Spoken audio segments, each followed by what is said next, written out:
All right, Craig, time for a look at Canada's Western Conference teams in the Core 4 Under-24 project. We've ranked all 32 NHL teams based only on their players under the age of 24 as of the start of this NHL regular season.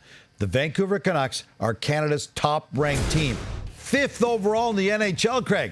How much of their high ranking is about Quinn Hughes, and how much of it is about the young depth behind him?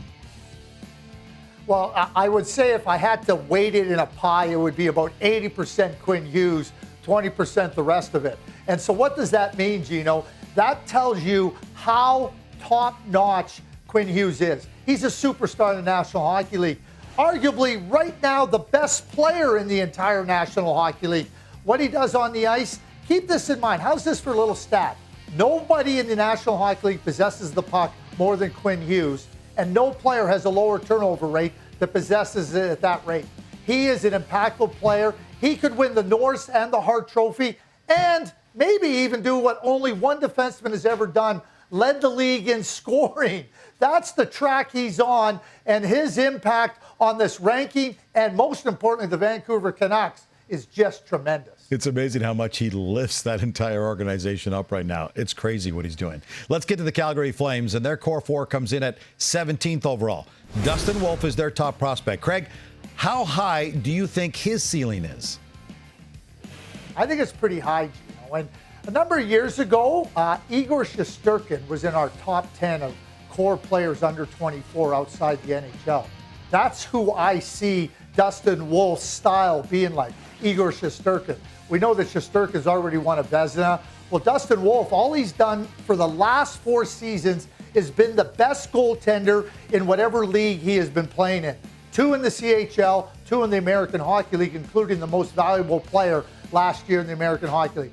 I think he's got number 1 absolute ability to lead a team in the net-minding position, just like Igor Shesterkin, when the future comes for his place in the Calgary net. Of course, Flames fans want to know how long. How long do they have to wait before he can step into number 1 at the NHL level? I think there's a transformation here. I think he needs to be in the NHL learning under Jacob Markstrom. And then as Jacob Markstrom gets a little bit older, Dustin Wolf can get a little kind of experience under his belt and then play more. And then ultimately that turns over, much like it did with the New York Rangers with Henrik Lundqvist and Igor Shesterkin. All right, so they got to be patient and sit and wait. All right, on to the Winnipeg Jets. They're 19th overall. Craig, fans are familiar with the Cole Perfetti at this point, but what's coming up next in the Jets pipeline? Well, what I would say is, Cole Perfetti has shown that he's an elite offensive player. But when you look after that, there are 2 first-round draft picks, Colby Barlow in 2023, and you look at Rutger McGroarty in 2022, one of their first-round draft. What these 2 players are, Gino, they're engines. They're engines that rev at high RPMs.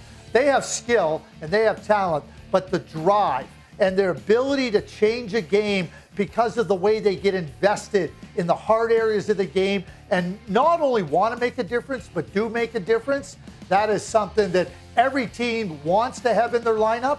You're looking at 2 players that will play in the top 6, no question about it. And I think that the Winnipeg Jets can hardly wait for the arrival of Barlow and McGroarty. All right, let's check in with the Edmonton Oilers, and they come in ranked 29th. Is that just a reflection of a team that's in the win-now mode and has been in that mode for a few seasons now? It's the only reason they're there. I mean, they've traded first-round draft picks. When they have selected in the first round, it's been in the later part of it. You look at all the talent that they have up front, in their lineup. And Evan Bouchard still qualifies because of his age at the beginning of the regular season. But this reflection of their ranking is only because of the trading of draft picks and the trading of young prospects. And certainly you can expect the team going for it to be able to have it both ways, have their cake and eat it too, having really good players under 24. That ship has sailed for the Edmonton Oilers. There's only one place they want to land, and that's at the Stanley Cup party. And Craig, we should point out that the Oiler management has already pointed out the fact that their top prospects and draft picks are available for trade right now as they continue to make a push right now in the McDavid and Draisaitl era. For much more on the Core 4 project, visit tsn.ca throughout the week. Our Director of Scouting, Craig Button.